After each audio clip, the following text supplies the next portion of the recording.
साथियों, जय हिंद, जय भारत। स्वागत है आप सबका आज के इस खास एपिसोड में। और चूंकि हमारा संगठन ठगी पीड़ित जमाकर्ता परिवार तपजक 31 जुलाई 2024 को राजधानी दिल्ली के जंतर मंतर मैदान में एक बड़ी विशाल जनसभा का आयोजन कर रहा है, और इस जनसभा का उद्देश्य देश के 42 करोड़ ठगी पीड़ित निवेशकों का भुगतान और देश के 1.5 से 2 करोड़ एजेंट साथियों को सुरक्षा और सम्मान, रोजगार और पुनर्वास का अधिकार प्रदान करवाना है। चूँकि अनियमित जमा योजनाएं पाबंदी अधिनियम 2019 और स्टेट्स के लोकल पीआईडी एक्ट्स बनाकर हमारे देश की राज्य एवं केंद्र सरकार ने, राज्यों की और केंद्र की सरकार ने लगभग 3 लाख कंपनी और क्रेडिट कोऑपरेटिव सोसाइटीज़ की उन जमा योजनाओं को बंद कर दिया था जो गैरकानूनी रूप से चल रही थीं। और इन तमाम स्टेट्स के एक्ट में भी और सेंट्रल का जो एक्ट है अनियमित जमा योजनाएं पाबंदी अधिनियम 2019, ये तो टाइम बाउंड एक्ट है। पीआईडी एक्ट्स तो टाइम बाउंड नहीं थे, लेकिन धन वापसी का प्रावधान उनमें भी था। और उन एक्ट्स में थोड़ा सा एजेंट्स को दोषी माना जाता था, और इस वजह से हमारे लाखों साथियों ने अपनी जीवन लीला समाप्त कर ली थी। तो फिर, और चूँकि सुप्रीम कोर्ट और हाई कोर्ट के आदेश भी पीएसीएल और सहारा इंडिया जैसे मैटर्स में विफल रहे थे निवेशकों का भुगतान करवाने में, इसलिए हमारी पार्लियामेंट ने रिजर्व बैंक ऑफ इंडिया की संस्तुति पर और दुनिया भर की एजेंसीज की संस्तुति पर, पार्लियामेंट्री कमेटी की संस्तुति पर ये अनियमित जमा योजनाएं पाबंदी अधिनियम 2019 बनाया, जिसमें ये प्रावधान किया गया कि सरकार स्टेट पैसा वापस करेंगे उन निवेशकों का जिन निवेशकों का पैसा किसी भी कंपनी या सोसाइटी, निधि फर्म या कॉरपोरेशन, एसएसजी या एनबीएफसी में डूबा है, फंसा है, चाहे वो सरकार द्वारा बंद की गई हो या फिर वो पैसा लेकर के भाग गई हों लोगों का। ये क्राइटेरिया इस कानून का तय किया गया साथियों, और इसमें ये व्यवस्था की गई कि 2 से 3 गुना पैसा जमा राशि का 180 दिन में सरकार वापस करेगी पीड़ितों का उनसे आवेदन लेकर। लेकिन साथियों, 21 फरवरी 2019 जिस दिन से ये एक्ट प्रभावी किया गया बाया ऑर्डिनेंस, और आज तक अब 24 चल रहा है, तो लगभग 5 साल से ज़्यादा हो चुके हैं, 5.5 साल होने को जा रहे हैं। और 5.5 साल में सरकार ने, ये नहीं कहा जा सकता कि इस एक्ट पर काम नहीं किया। सक्षम और सहायक सक्षम अधिकारी अपॉइंट किए गए हैं, अधिसूचनाएं जारी की हैं, नियम बनाए हैं, कहीं कहीं नोटिस भी हुए हैं, फास्ट ट्रैक कोर्ट लगभग पूरे देश में बना दी गई हैं। लेकिन साथियों, मूल समस्या जस की तस है, यानी भुगतान नहीं हुआ, जबकि ये कानून भुगतान की गारंटी प्रदान करता है प्रत्येक पीड़ित आवेदक को। इस कानून के क्रियान्वयन, इसकी अनुपालना सुनिश्चित हो, पीड़ितों का पैसा उनको जल्दी से जल्दी वापस मिले, आवेदन होने के 180 दिन के मिले, उनकी जमा राशि का 2 से 3 गुना मिले। इस प्रक्रिया को तेज कराने के लिए, कानून का क्रियान्वयन कराने के लिए, शहीद आजम ऊधम सिंह जी के शहादत दिवस पर 31 जुलाई 2024 को हम राजधानी दिल्ली के जंतर मंतर में एक विशाल जनसभा का आयोजन कर रहे हैं, जिसमें हमने पब्लिकली भी और प्राइवेटली भी सरकार को भी और विपक्ष को भी आमंत्रित किया है। वो आएंगे या नहीं आएंगे ये उनकी इच्छा पर डिपेंड करता है। हम इस बात की कोई गारंटी नहीं ले रहे हैं कि भाई इसमें सरकार के लोग आएंगे या विपक्ष के लोग आएंगे, वो उनकी मर्जी पर है। हमारे हाथ में केवल इतना था कि हम उनसे प्रार्थना करें, अनुरोध करें, उन्हें इस कार्यक्रम की सूचना दें। हमने वो अपना कर्म कर्तव्य पूरा कर दिया है। अब आना या ना आना उनके हाथ में है साथियों, लेकिन आप सबको आना है, और वो इसलिए आना है ताकि जो लोग सदनों में बैठकर, सरकार में बैठकर, विपक्ष में बैठकर आपकी उपेक्षा कर रहे हैं, आपकी अवहेलना कर रहे हैं, आपको मौत के मुंह में धकेल रहे हैं, और पार्लियामेंट द्वारा सर्वसम्मति से बनाए गए कानून को भी क्रियान्वित नहीं करवा रहे, उनको धिक्कारा जा सके। चूँकि हम पहले उनका धन्यवाद भी दे चुके हैं, अभिनंदन भी कर चुके हैं कानून बनाने के लिए, लेकिन अब कानून को कमज़ोर करने के लिए, उसे कूड़ेदान में फेंक देने के लिए अब उनको धिक्कारना भी अत्यावश्यक हो गया है, ताकि उनकी आत्मा को, मरी हुई आत्मा को जगाया जा सके और उनके मन में कानून के प्रति सम्मान पैदा करके आप सबका भुगतान करवाया जा सके साथियों। तो इसमें मैं देश के सभी ठगी पीड़ितों को सादर आमंत्रित करता हूं, भले ही आप किसी भी कंपनी या credit cooperative society, SSG, farm Nidhi corporation, NBFC इत्यादि इत्यादि के पीड़ित हों, सभी आप सादर आमंत्रित हैं। 31 जुलाई 2024 को सुबह 10 बजे जंतर मंतर पर आप सबको सम्मानित किया जाएगा, सबको अवसर दिया जाएगा अपनी बात रखने का।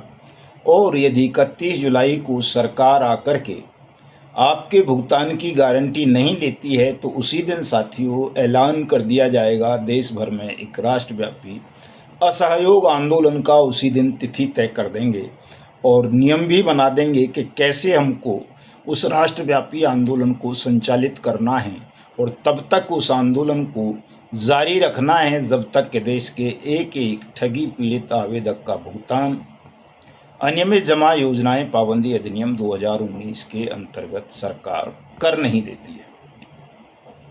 तो इसके अलावा भी कई खबरें मैं आपको बताने जा रहा हूं, बहुत महत्वपूर्ण, खासतौर से सीनियर एजेंट्स पर, जो उनकी गर्दन पर एक तलवार लटक गई है बड़ी ज़बरदस्त साथियों, और एक भी नहीं बचेगा अगर घरों में बैठे रहे चुपचाप। तो वो खबर मैं बताऊंगा, लेकिन उससे पहले मैं आप सबसे अनुरोध करूंगा कि मेरे इस वीडियो संदेश को ज़्यादा से ज़्यादा शेयर कर दें।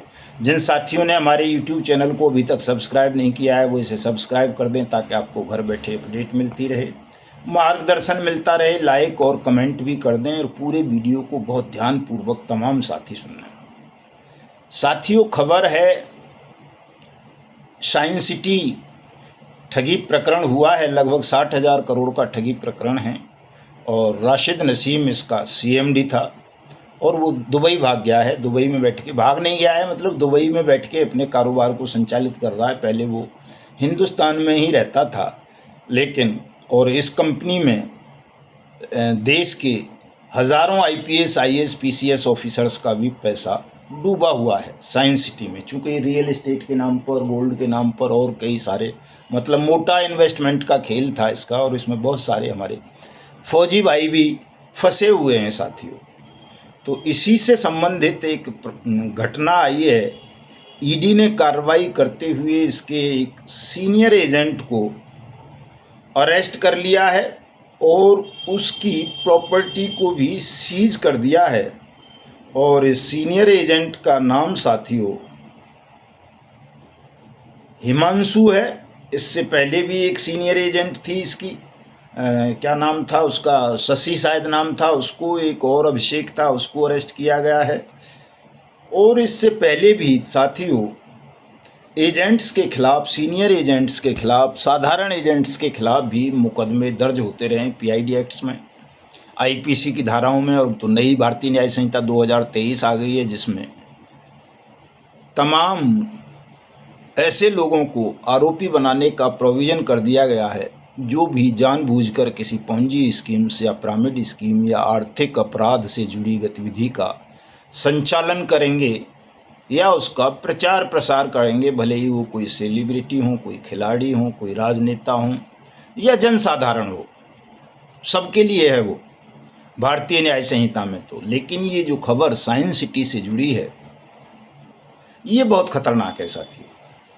ख़ास तौर से उन सीनियर एजेंट्स के लिए जो अभी तक घरों में बैठे हैं, करोड़ों रुपए जिन्होंने कमा लिए हैं और वो ना अपने डाउनलाइन वालों को सपोर्ट कर रहे हैं, ना अपने निवेशकों का भुगतान कराने के लिए कहीं कानूनी कार्रवाई कर रहे हैं, और आराम से घरों में बैठ गए हैं या दूसरी नई फ्रॉड कंपनीज खोलकर नई फ्रॉड स्कीम्स लेकर के लोगों के बीच में आ गए हैं। कहीं क्रिप्टो करेंसी के नाम पर, कहीं उन्नति के नाम पर, कहीं दौलत प्राइड के नाम पर, कहीं गिव एंड टेक के नाम पर, कहीं सर्वोत्तम के नाम पर, कहीं क्या है वो लोकहित के नाम पर, कहीं वो जनशक्ति के नाम पर, कहीं ट्रिनिटी के नाम पर, कहीं किसान एग्रो के नाम पर, कहीं किसी नाम पर, कहीं किसी नाम पर।